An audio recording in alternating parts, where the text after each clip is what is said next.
Let us understand few example using if else statement.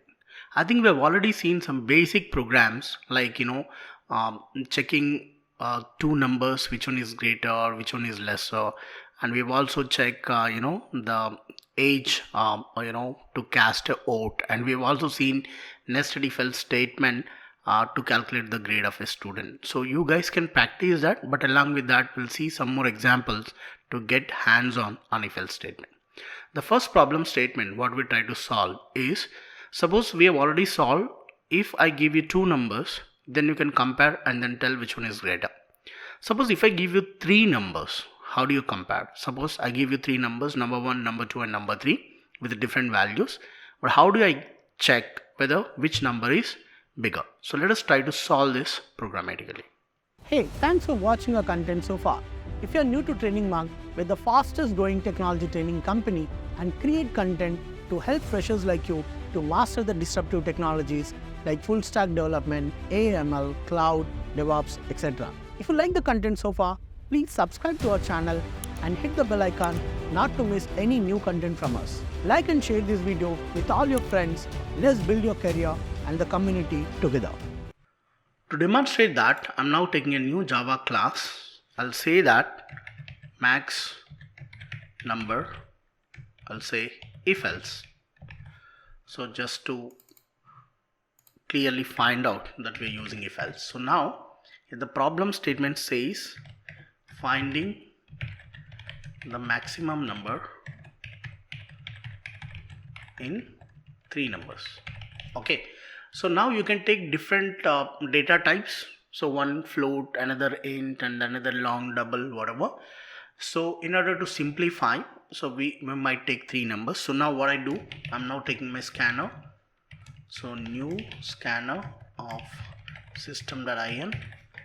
So now I'll just write on a sound enter number 1, and then here I'm just taking integer number 1 is equals to sc dot next int, and I'll say sout enter number 2 and int number 2 equal sc dot next int, and similarly I'll say enter number 3, then I'll say integer number 3 equal to sc dot next int. So it's up to you whatever the numbers that you'll take. So but how do you check the comparison? So there are three numbers. So first I'll check if number 1 is greater than number 2 and number 1 is also greater than number 3, then I can say number 1 is greater. So how do I write this code? Simply I'll say if number 1 is greater than number 2 with the first condition. So what I'm doing, since it is the first condition, I'm putting it within the parenthesis one expression, and I'll say number 1 is greater than number 3. So then I can say that I sout number 1 plus is bigger, right? Now else if, okay, so now in this case number 1, if this condition is false, so definitely the number 2 or number 3 will be bigger. So now what I'm doing here, I'm just checking here number 2 is greater than number 3. Okay, I'm just checking whether number 2 is bigger than number 3. Then I'll say sout number 2 plus is bigger. Now if this condition fails, so definitely the number 3 is going to be bigger. So guys, it's a very simple example, but will give you a decent hands-on of using nested if else statement. That's why I just take this. So now let me run this to enter the input. So it is asking me to enter number 1, so I'm just entering number 1, and then I'm entering number 2, and then I'm entering number 3. So basically the number 3 is bigger. Okay, so the number 1 is bigger because it is 6 digits number and remaining 2 are 5 digit numbers. Now let me run this, and then I'll give you 5 digit number, right? And here I'll just give it with lower one.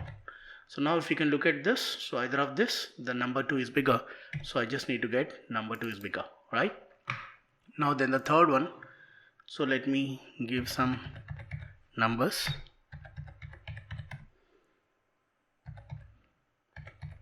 So number 3 is bigger, so I'll get number 3 is bigger. So like this, you can write different if-else statements, nested if-else statements to find out the logic to solve a problem.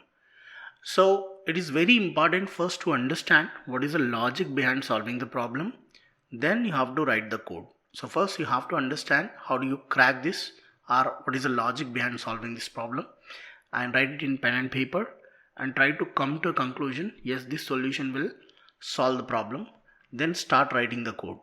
And when you're writing the code, always try to write and format your code neatly, and which will give you more readability and also will be easy for you to debug to understand how this code will work.